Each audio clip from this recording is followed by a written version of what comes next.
Kalau otot seluruh tubuh itu kaku, insya Allah itu diawali dari dulu nih. Ada beberapa hal yang dulu sifat-sifat yang bisa menjadikan otot kita kaku adalah satu adalah seringnya jarang melakukan aktivitas dan kemudian yang kedua ada emosi dalam melakukan aktivitas. Jadi pada waktu kita itu ada aktivitas malah jarang mau, tapi pada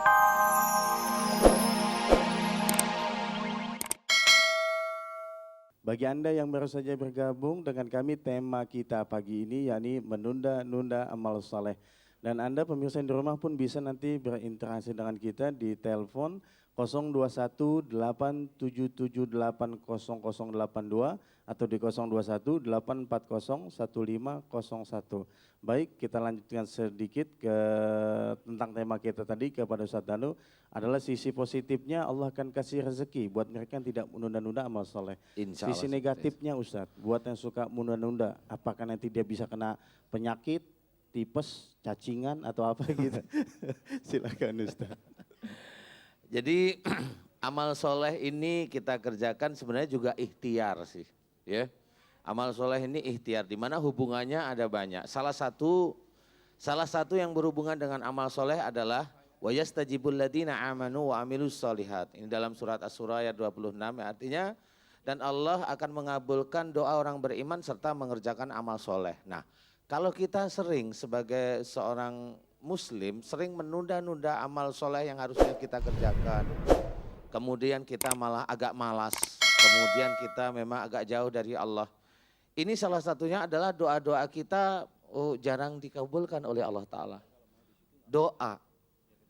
Karena ini berhubungan dengan ikhtiar. Amal soleh itu juga ikhtiar. Cuma ikhtiarnya akhirat. Jelas-jelas benar-benar kepada Allah. Jadi yang berhak memberikan sesuatu di muka bumi ini adalah Allah. Yang berhak memberikan petunjuk adalah Allah. Yang berhak memberikan rezeki Allah. Yang kita cari di dunia ini kebanyakan rezeki. Sesuatu yang berhubungan dengan nikmat. Keluarga yang sakinah mawadah kan gitu. Suami yang soleh bisa menjadi imam kan gitu. Dalam mencari rezeki itu digampangkan oleh Allah Ta'ala. Seperti itu. Nah, kita lupa bahwa amal soleh inilah yang akan mendukung kita nantinya sehingga dikabulkan doa-doa kita. Jadi kalau bisa ya ayo belajar, kalau amal soleh tidak dikerjakan hubungannya dengan sakit tidak ke arah sana. Insya Allah tidak ke arah sana. Mungkin Kecuali memang ada beberapa amal soleh ya. Umpamanya amal solehnya itu hubungannya dengan orangnya keras, harusnya disuruh lembut. Nah itu memang amal soleh juga. Tetapi kalau memang beliau itu memang keras hati ya memang hubungannya dengan penyakit. baik Ustadz, sudah ada penelpon. Assalamualaikum. Waalaikumsalam warahmatullahi wabarakatuh. Dengan Bapak siapa? Di mana Pak? Bapak Tartan umur 8 tahun. Ini saya punya keluhan. Iya maaf Pak, saya nggak jelas kita di sini. Bapak siapa di mana? Bapak Darno Magetan. Bapak Dahlan Iskan. Darno. Oh, ada tuh. Iya Pak, maaf kita candain. Silakan Pak, langsung ke Ustadz Danu. Ya. Ya, gini Pak Ustaz. Saya punya keluhan. Saya itu besar, kaku. Ini sudah 7 tahun. Dan saya minta tolong gimana solusinya Pak Ustaz. Pak Darno sakitnya sesak sama kaku Pak. Enggak, perut itu besar, makan susah, enggak makan susah. Oh kalau makan susah. Enggak makan susah. Otot itu kaku semua, bengkak-bengkak itu. Otot yang mana yang kaku Pak? Seluruh badan. Oh seluruh badan. Kan ya tanya siapa tahu kalau makan susah otot sininya kaku kan gitu ya. Jadi untuk makan susah seluruh badan kaku. Loh tadi kan saya tanya benar ya begitu ya? Oh ya ya sudah nggak apa-apa. Pak Darno maaf umurnya berapa Pak? 48 tahun. Oh ya Masih muda. masih muda ini. Pak Darno, kalau saya mencoba bertanya begini nih Pak Darno, jadi kalau otot seluruh tubuh itu kaku, insya Allah itu diawali dari dulu nih. Ada beberapa hal yang dulu, sifat-sifat yang bisa menjadikan otot kita kaku adalah, satu adalah seringnya jarang melakukan aktivitas, dan kemudian yang kedua ada emosi dalam melakukan aktivitas. Jadi pada waktu kita itu ada aktivitas malah jarang mau, tapi pada waktu kita mau melakukan aktivitas di situ ada emosi, ada kekakuan dalam mensikapi kita melakukan pekerjaan. Kaku tapi diem jarang bicara. Jadi kalau ada orang kaku, keras, emosi keluar, ini Pak Darmo termasuk yang kaku emosinya ini nggak bisa dikeluarkan melalui melalui lisan, sehingga menjadi lebih pendiam, kelihatannya pendiam, memang jarang terlalu aktivitas. Ini yang pertama. Yang kedua adalah ini memang jarang terjadi, tapi bisa aja terjadi. Yang kedua adalah mohon maaf, apakah Pak Darno dulu punya pegangan atau ilmu yang berhubungan dengan maaf nih kekebalan. Ini maaf ya, saya sih nggak tahu, tapi ini hanya kira-kira aja.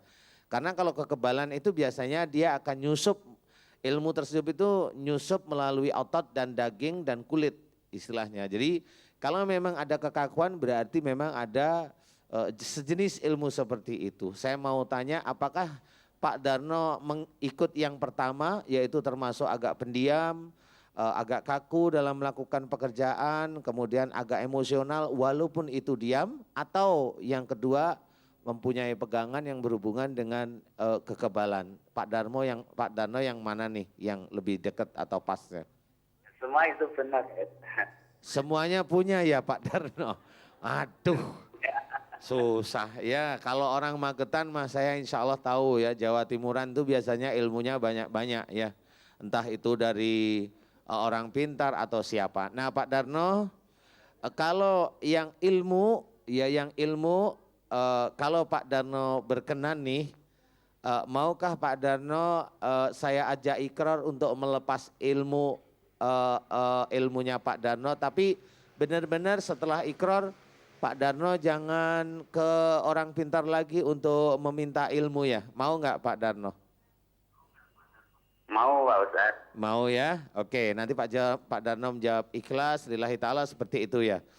Pak Ya. Darno, jika di dalam tubuh Pak Darno banyak sekali amalan-amalan atau mantra-mantra atau ilmu-ilmu yang berhubungan dengan kekuatan. Jika mantra, ilmu dan amalan tersebut tidak sesuai dengan syariat Islam, tidak sesuai dengan Al-Quran, tidak sesuai dengan sunnah Rasulullah Muhammad SAW, Pak Darno maukah mulai pagi hari ini, karena Allah Ta'ala seluruh ilmu yang ada di dalam tubuh Pak Darno hilang kekuatannya dan keluar dari tubuh Pak Darno kembali ke asalnya semata-mata karena Allah. Pak Darno ikhlas? Ikhlas. Lillahi ta'ala? Lillahi ta'ala. Amin, amin ya rabbal alamin. Kemudian yang kedua, Pak Darno harus belajar untuk merubah ya. Yang sifat tadi kekakuan Pak Darmo dirubah menjadi senyuman, dirubah menjadi lebih santai, dirubah kalau melakukan aktivitas itu jangan bekengkeng. Kalau orang Jawa itu bilang bekengkeng itu ya gitulah, jadi maunya begini, kalau enggak cocok, enggak mau, enggak usah, santai aja. Itu dirubah. Kemudian yang lebih penting adalah memohon kepada Allah Ta'ala ampunan. Pak Darno rajinlah tahajud, jangan tinggalkan sholat 5 waktu ya. Selesai sholat berdoa, istighfar, kemudian memohon ampun. Ya Allah, jika selama ini aku sakit disebabkan karena kekakuanku dalam mensikapi kehidupanku sehari-hari, aku mohon ampun. Satu. Yang kedua, ya Allah, jika sakitku ini disebabkan dari ilmu-ilmu yang pernah aku pelajari dan aku punyai, jika memang itu musyrik di hadapanmu, aku mohon ampun atas kemusyrikanku. Dan aku mohon agar ilmu yang ada dalam tubuhku engkau lepaskan dari tubuhku dan engkau kembalikan mereka pada tempatnya. Amin. Doakan seperti itu dengan santai, insya Allah kalau Pak Darno amal solehnya cukup, insya Allah Allah akan kabulkan dan mudah-mudahan Allah ridho sehingga Pak Darno diberi kesembuhan oleh Allah. Amin. Amin ya rabbal alamin. Amin. Bismillahirrahmanirrahim. Wassalamualaikum warahmatullahi wabarakatuh. Waalaikumsalam warahmatullahi wabarakatuh. wabarakatuh. Baik, berikutnya Ibu silakan yang mau bertanya langsung kepada Ustaz Nu, tunjuk tangan silakan, siapa? Oh ya, baik, Ibu silakan. Mic-nya bisa dikasih? Maaf ya. Tolong dikasih ke belakang. Ibu berdiri silakan. Iya. Iya. Mic-nya dikasih.